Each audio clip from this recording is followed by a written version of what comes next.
Bonjour, je m'appelle Laurane Gros, j'ai 22 ans, je suis étudiante de première année en soins infirmiers à l'IFSI Théodore Simon. L'étudiant expert, un podcast original de l'IFITS. Un podcast par les étudiants infirmiers pour les étudiants infirmiers.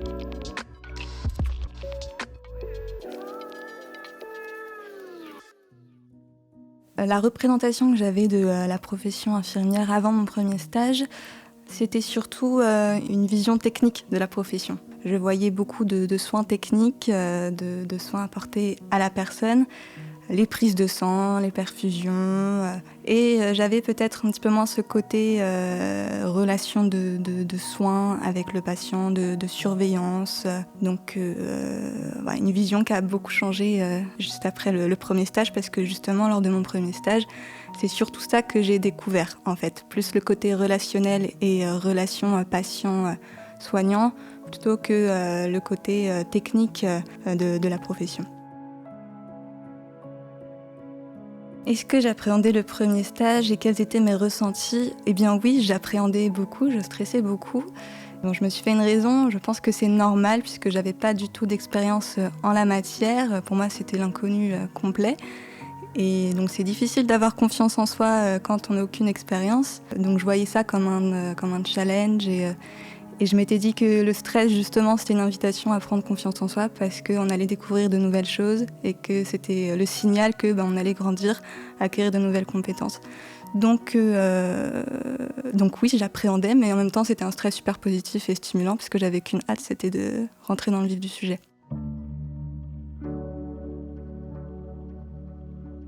Alors, mon premier stage s'est déroulé au sein d'un centre de rééducation qui accueillait des enfants et des adolescents âgés de 8 à 21 ans atteints de maladies neuromusculaires dégénératives.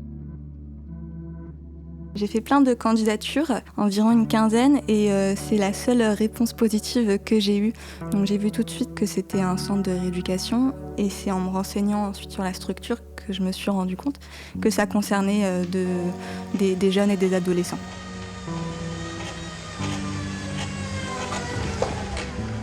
On n'a pas tous le même handicap en fait. On n'a pas tous le même handicap. Il y en a d'autres qui peuvent marcher, d'autres pas. Ce sont des enfants qui, Il y en pour a la d'autres plupart, qui ne parlent pas. ont des problèmes moteurs, plus ou moins sévères. On parle de handicap, Les quatre mais membres ça reste touchés. des enfants et c'est super. Des muscles qui sont très rétractés, donc il a une difficulté pour utiliser. Pour moi, c'était un gros challenge parce que je voulais pas commencer auprès d'un public jeune. Ça me semblait encore plus compliqué au niveau de la posture de soignante à adopter. Et donc j'appréhendais ce côté-là. Donc voilà, à ce moment-là, je me suis dit, bon, ok, la vie a décidé que je devais me retrouver là où je m'y attendais pas. Et, pourquoi pas. Le pas en sera que plus grand et l'avancée plus grande aussi. Donc j'ai vu ça comme un challenge, en fait.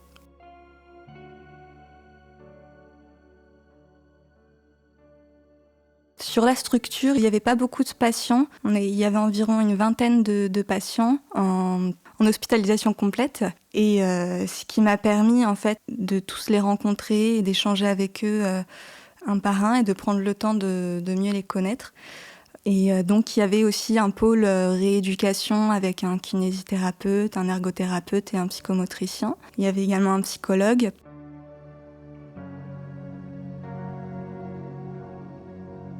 Je n'avais pas d'attente particulière pour ce stage.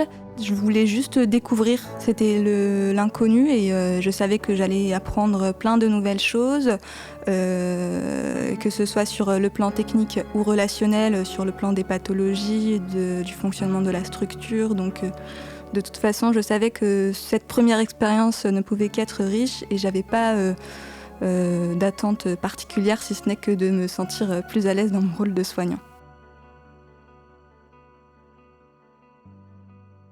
Je me sentais plutôt prête, j'étais pas très sûre de moi, mais avec les enseignements théoriques qu'on avait eus pendant les 2 premiers mois de la formation, qui sont finalement très axés sur les valeurs, la déontologie de la profession plutôt que sur la technique, puisqu'on a finalement fait qu'un TP, Donc on nous enseigne beaucoup sur le comportement du soignant, la bonne posture du soignant à adopter en terrain de stage. Et ça, il me semblait l'avoir compris. Et donc on accumule les connaissances. Et au bout d'un moment, on a envie de mettre ça en pratique, de se confronter au vif du sujet pour voir justement si on a bien compris la chose, parce que la pratique est toujours différente de la théorie. Donc voilà, je savais que j'avais beaucoup de choses à apprendre, mais et voilà, j'avais juste envie d'apprendre. Mon accueil dans ce centre de rééducation s'est plutôt bien passé.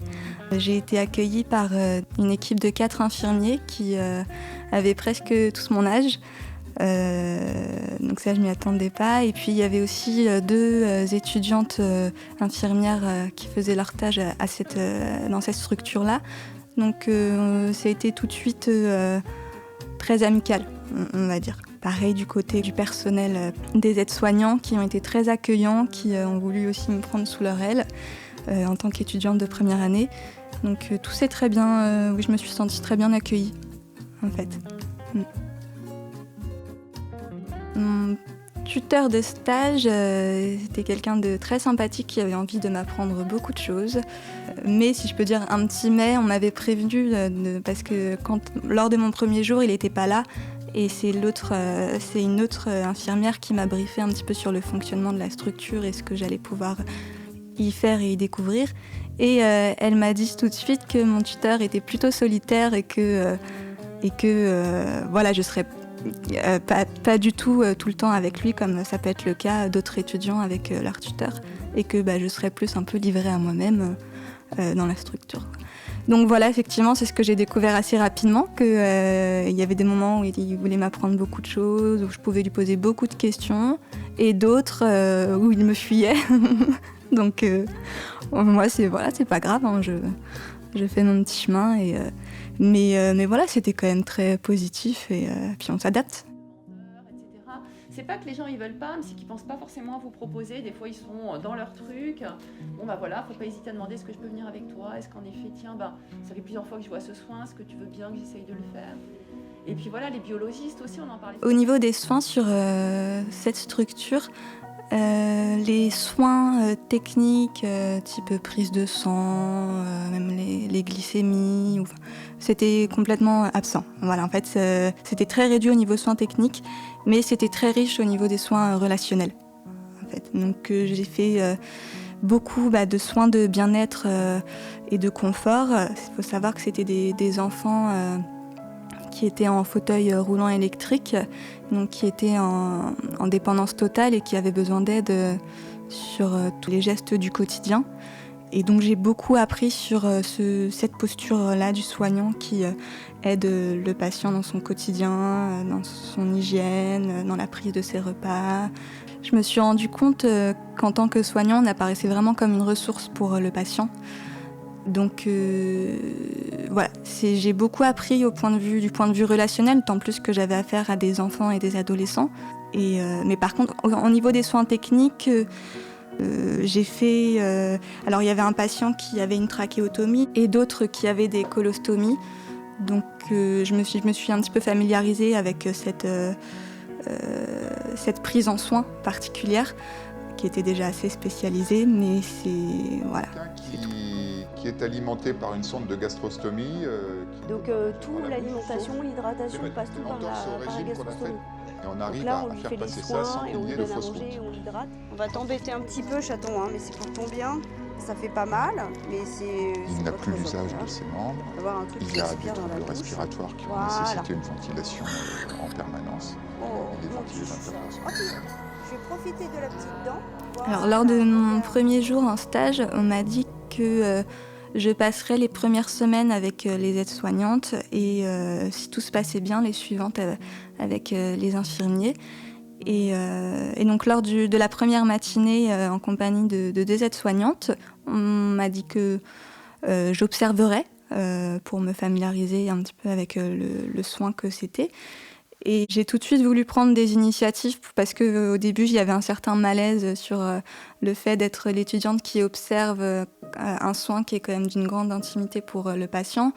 Et donc le fait de passer dans l'action tout de suite me permettait de sauter par-dessus ce malaise et pour pouvoir passer outre. Et donc vu mon dynamisme, en fait, mes initiatives, je suis passée en binôme avec une aide-soignante assez rapidement pour pouvoir prendre en soin à deux et faire une participation active du soin avec l'aide-soignante.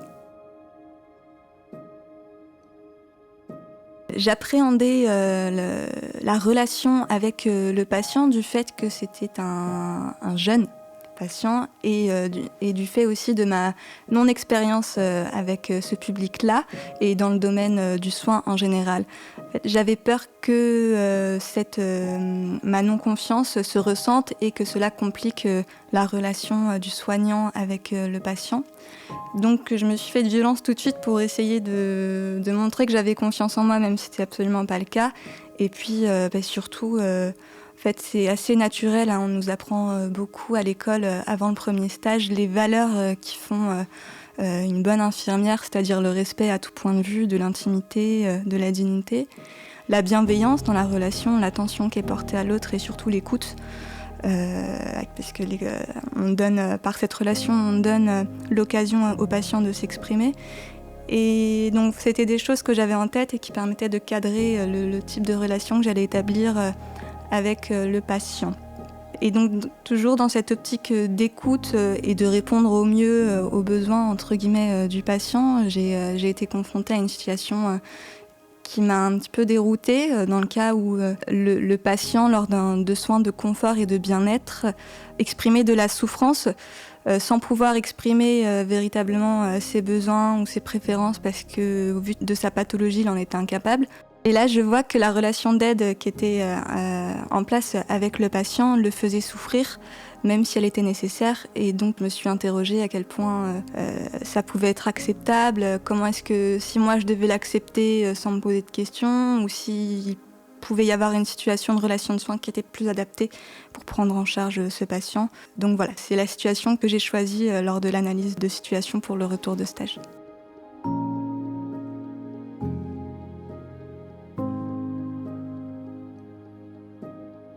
Les ressources sur lesquelles j'ai pu m'appuyer pour réaliser ce stage, c'est tout d'abord le livret que la structure m'a envoyé pour me préparer à me confronter aux différentes pathologies qui sont assez spécifiques. Donc j'ai pu me familiariser avec les pathologies, les médicaments rencontrés aussi. Et lors du stage, sur le terrain du stage, j'avais des étudiantes qui étaient avec moi qui m'ont aussi expliqué beaucoup de choses. Et en fait, beaucoup aussi le psychomotricien et le kinésithérapeute avec qui j'ai passé un petit peu de temps, qui a pu m'offrir une autre vision sur les pathologies des patients, qui sont assez complexes et donc en fait, qui méritent une compréhension assez grande pour pouvoir comprendre aussi ce qu'ils vivent, l'évolution de leur pathologie. Et puis après, les infirmiers et les aides-soignants aussi m'ont beaucoup aidée. Donc, ils m'ont expliqué beaucoup de choses et j'ai senti qu'ils étaient là pour m'aider, m'accompagner dans ce stage. Donc, j'ai eu beaucoup de ressources, en fait.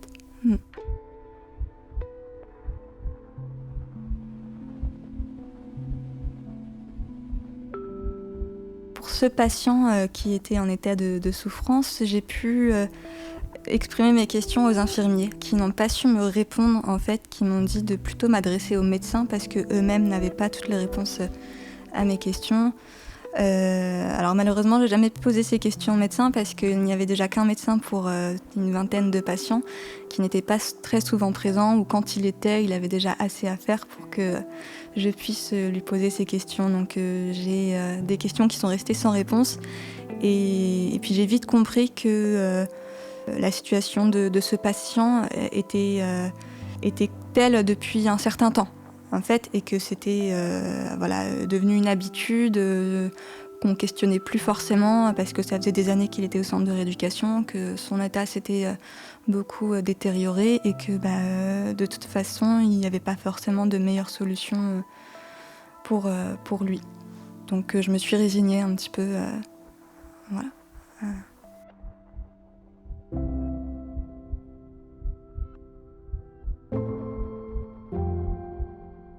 ce patient-là était en soins palliatifs.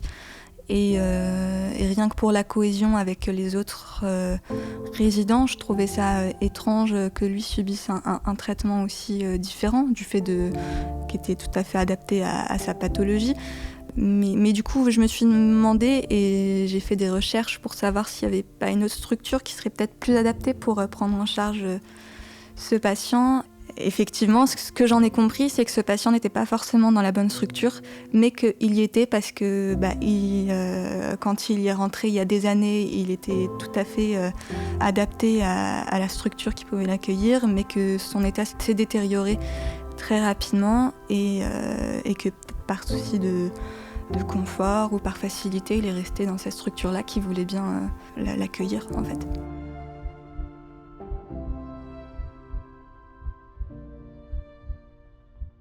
Le portfolio, quand je l'ai découvert, je me suis dit que c'était un outil super utile, très détaillé, complet, avec toutes les compétences qui nous donnent quand même pas mal de direction quand on est en stage.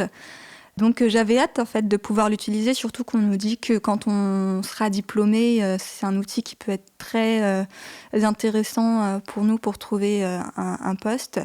Donc j'avais hâte de l'utiliser et de le remplir. Malheureusement, je me suis rendu compte que c'était plus une corvée pour la personne qui m'encadrait. Et donc du coup, j'ai dû un petit peu insister pour qu'il remplisse, qu'il le regarde et qu'on passe du temps dessus ensemble. Donc on a coché ensemble les compétences, mais de manière très imprécise, c'est-à-dire qu'on a quasiment tout mis dans la case à améliorer, en fait, sans vraiment s'attarder sur toutes les situations des différentes compétences, parce que déjà il y en a beaucoup et ça peut prendre beaucoup de temps si on s'y attelle vraiment. Et du coup, par souci d'efficacité et de rapidité, notamment, j'ai trouvé un petit peu bâclé, quoi. D'où l'importance que l'étudiant il prenne note de ce qu'il fait. Parce que quand il lui dit, mettons, mais là par exemple, il lui dit projet, planification de soins, bon, ça, non. Ah, si. J'ai réalisé des projets de soins, je les ai présentés à tel et tel infirmier. Nous avons revu ensemble les objectifs, les actions à mettre en œuvre. Nous avons revu ça il y a 2 jours. Mon tuteur de stage m'a dit en toute bienveillance que c'était mieux pour moi de ne pas valider trop de compétences d'un coup, parce que dans mes futurs stages, ce serait une attente qu'auront mes futurs encadrants au vu des compétences que j'aurais a priori déjà validées. Et donc, pour ne pas créer cette attente, il m'a validé 2 compétences. Voilà. Et laisser les autres dans la case à améliorer pour ne pas créer d'attente et me laisser le loisir de les réussir, les confirmer lors de futurs stages. Ça m'a un petit peu frustrée parce que je voyais aussi bien que ça l'arrangeait parce que ça rendait la chose plus rapide. D'un côté, j'ai accepté son raisonnement qui a par contre été remis en question aussi par ma référente pédagogique qui disait qu'en fait, de toute façon, on allait devoir confirmer ses compétences plusieurs fois et qu'une confirmation n'était pas suffisante, qu'on allait forcément devoir revisiter une compétence de manière différente dans d'autres structures et que du coup c'était tout bénef d'avoir un maximum de compétences confirmées dès le premier stage. Voilà. C'était un petit peu mon regret là-dessus, mais du coup, ça m'a servi de leçon. Je sais que je le remettrai encore plus sur le devant de la scène lors de mes prochains stages et que je n'hésiterai pas à insister pour que la personne fasse l'effort de le remplir correctement, quoi. J'ai pu atteindre certains de mes objectifs de stage. En fait, je les ai plus vraiment en tête, mais je sais que les plus importants ont été atteints. C'était notamment sur les soins de confort et de bien-être à accomplir envers un patient. Et pour mes objectifs personnels, je les avais surtout axés sur la posture de soignante, justement. Donc j'ai pu, établir une posture de soignante qui me convenait, qui était adaptée aux patients aussi, parce qu'il faut trouver un juste milieu entre la proximité et la distance professionnelle nécessaire. C'est pas quelque chose que j'avais à l'idée au début, mais qui s'est vraiment précisé ensuite. Et ça c'est quelque chose qui est beaucoup plus clair dans ma tête maintenant. Le retour à l'IFSI Lors du premier stage, c'était quelque chose d'assez rassurant, où on se retrouve entre camarades et on peut faire le point, en fait. On est aussi curieux de comment ça se passe chez nos autres camarades, et donc ça nous permet de discuter, de s'exprimer sur les relations peut-être un petit peu compliquées qu'on peut rencontrer, sur nos interrogations. Donc ça remet un petit peu les choses à niveau. Voilà, on repart ensuite sur notre terrain de stage avec peut-être de nouvelles ressources et on est gonflé à bloc. Ouais. Bon, on va voir ce que vous avez rapporté. Vous allez nous raconter ça en quelques mots. Alors, qui veut... On fait dans le même sens ou on change de sens ? Allez, on change de sens. Estelle. Du coup, moi, je suis en médecine interne. Et ma situation, c'est lors d'une toilette. C'était donc ma première semaine. La première semaine, je restais qu'avec les aides-soignantes pour vraiment valider la compétence 3. Et après, entre guillemets, j'avais l'autorisation d'aller avec les infirmières. Et donc, c'était pendant la première semaine et j'accompagnais vraiment l'aide-soignante pour toutes les toilettes. Et elle était toujours très... L'analyse de la pratique professionnelle, j'ai trouvé au premier abord que c'était un exercice très intéressant parce qu'il nous permet de réfléchir, de s'interroger sur notre propre pratique professionnelle qui est en devenir et de s'interroger sur des situations qui nous ont interpellés. Et des fois, c'est pas conscientisé, donc je trouvais ça intéressant de nous donner l'opportunité, l'occasion de pouvoir s'exprimer là-dessus. C'est un exercice qui nous permet de réfléchir, d'analyser, de se poser des questions qu'on ne se serait pas posées naturellement et donc d'aller plus loin dans cette réflexion de la posture de soignant qu'on est en train d'apprendre à adopter. Alors, la situation peut être négative ou positive. Je l'avais plutôt comprise au début comme une situation qui nous interpellait de façon négative dans la mesure où on va s'interroger sur la pratique d'un soignant, par exemple, qui s'éloigne des bonnes pratiques qu'on nous apprend à l'école. Voilà, typiquement. Mais ça peut être aussi tout à fait une situation positive, c'est-à-dire une situation où un soignant a parfaitement géré la situation dans des mesures qu'on n'imaginait même pas, et ça nous pousse justement à se demander comment il a pu se positionner de cette manière-là, réagir de façon si adéquate. Ça nous donne aussi une direction. Voilà, donc c'est un exercice qui est très libre, en fait, qui nous donne l'occasion de s'exprimer sur ce qu'on vit en stage, et donc il est très intéressant, en fait. Le bilan de fin de stage s'est plutôt bien passé. J'avais des retours assez positifs de la part de mon tuteur de stage, et il m'a aussi donné l'occasion de m'exprimer sur mes ressentis par rapport à ce premier stage. Donc c'était en toute bienveillance et voilà, ça m'a permis de revenir aussi sur les différentes situations, ce que j'avais pu apprendre et découvrir lors de ce premier stage. Donc ça s'est bien passé, j'en attendais pas plus, pas moins. Le plus difficile en stage pour moi, ça a été lié à cette situation que je n'attendais pas au début, du fait que j'étais confrontée à des enfants et à des adolescents. Voilà, c'était vraiment ma peur avant de commencer le stage, et je me suis rendu compte que de vivre la chose, d'être confrontée à eux, c'est un petit peu dédramatiser ou démystifier la peur, les préjugés que j'avais par rapport à ça. Et donc en fait, ce dont j'avais vraiment peur au début du stage s'est révélé comme quelque chose que j'ai aimé. En fait, j'ai beaucoup appris en étant confrontée à ce public-là. Donc c'était une peur qui s'est transformée en une ressource, en fait. Voilà. Ce qui a été difficile aussi, c'était la situation d'handicap total que subissaient ces enfants. Me considérant comme une personne assez émotive, je ne savais pas comment j'allais pouvoir réagir à certaines situations devant la situation de certains patients, surtout le premier jour.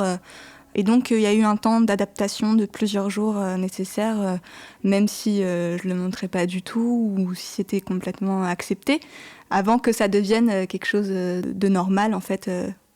Et donc ça m'a appris beaucoup de choses, et puis c'est gratifiant. Donc voilà, c'est vraiment le gros point positif de ce stage qui était une peur à l'origine. Voilà. Mes représentations de la profession infirmière au cours de ce stage ont pu évoluer de manière significative. Tout cet aspect autour de la posture du soignant, de ses valeurs, de la psychologie aussi, et donc de la relation tout simplement, c'était pas quelque chose que j'avais forcément à l'esprit du coup quand je me faisais une idée de la profession de soignante. Donc c'est quelque chose que j'ai découvert dans le début de la formation à l'IFSI, et encore plus lors de ce premier stage, parce que là j'ai vraiment pu le vivre, le mettre en pratique, et puis au contraire laisser de côté la partie plutôt technique en fait. Donc voilà, j'ai vraiment pris conscience de la dimension un peu relationnelle, psychologique du rôle du soignant, qui doit comprendre le patient qu'il a en face de lui pour pouvoir aussi s'adapter au mieux. Et c'est une dimension qui me plaît beaucoup en fait, voilà. Donc c'est encore une belle découverte de la profession. Je retiens de ce premier stage qu'en fait, chaque stage va être une expérience très gratifiante parce que je me rends compte que on va pouvoir faire nos stages dans des structures très différentes, qu'on va devoir s'adapter à des situations très différentes aussi. C'est ce qui va faire le plus gros de notre formation, en fait, ce volet pratique. Et je me dis que j'ai déjà appris beaucoup de choses lors de ce premier stage. Pour moi, il y a vraiment un avant et un après le premier stage. Et donc, j'en retiens quelque chose de très positif qui m'a fait beaucoup évoluer. Si j'avais des conseils à donner donc, aux futurs stagiaires, c'est dès le premier jour de bien faire fonctionner sa mémoire. En fait, sa mémoire des lieux, des patients, des pathologies, du personnel soignant. Et commencer tout de suite à faire des recherches sur les médicaments rencontrés. Parce que je crois que c'est un réflexe qui ne nous quittera pas tout au long de notre profession. Et c'est vrai qu'il y en a beaucoup des médicaments. Ça veut dire aussi savoir les effets secondaires et pourquoi est-ce qu'on le donne à un patient. Et donc je pense que c'est important de le faire tout de suite, dès le début, dès qu'on rencontre un nouveau médicament. C'est vrai que c'est très bien d'avoir un carnet, un petit calepin avec soi et un stylo pour, surtout dans les premiers jours, noter toutes les informations qu'on va recevoir parce que c'est à ce moment-là qu'on va avoir plein d'informations, que ce soit au niveau des pathologies, des médicaments, mais aussi du roulement, de là où se trouve le matériel, enfin plein de petites informations, de petits détails qui en fait ont leur importance et auxquels on ne pense pas forcément au début avant d'arriver sur le stage, puisque tout sera important de toute façon. Donc voilà, pour le conseil pratique. Et puis évidemment, malgré le stress qui est normal, montrer qu'on est là, qu'on a envie d'apprendre, surtout ne pas hésiter à poser des questions aux tuteurs qui seront contents de voir qu'on a envie d'apprendre. Donc il ne faut pas hésiter à le montrer et éviter de rester en retrait, ce qu'on serait tenté de faire au début, parce que on arrive, on est nouveau, on est stagiaire, on ne sait rien, on est en première année, on n'a pas envie de déranger. Et non, je crois que justement, il faut y aller, quoi. L'étudiant expert, un podcast original de l'IFITS.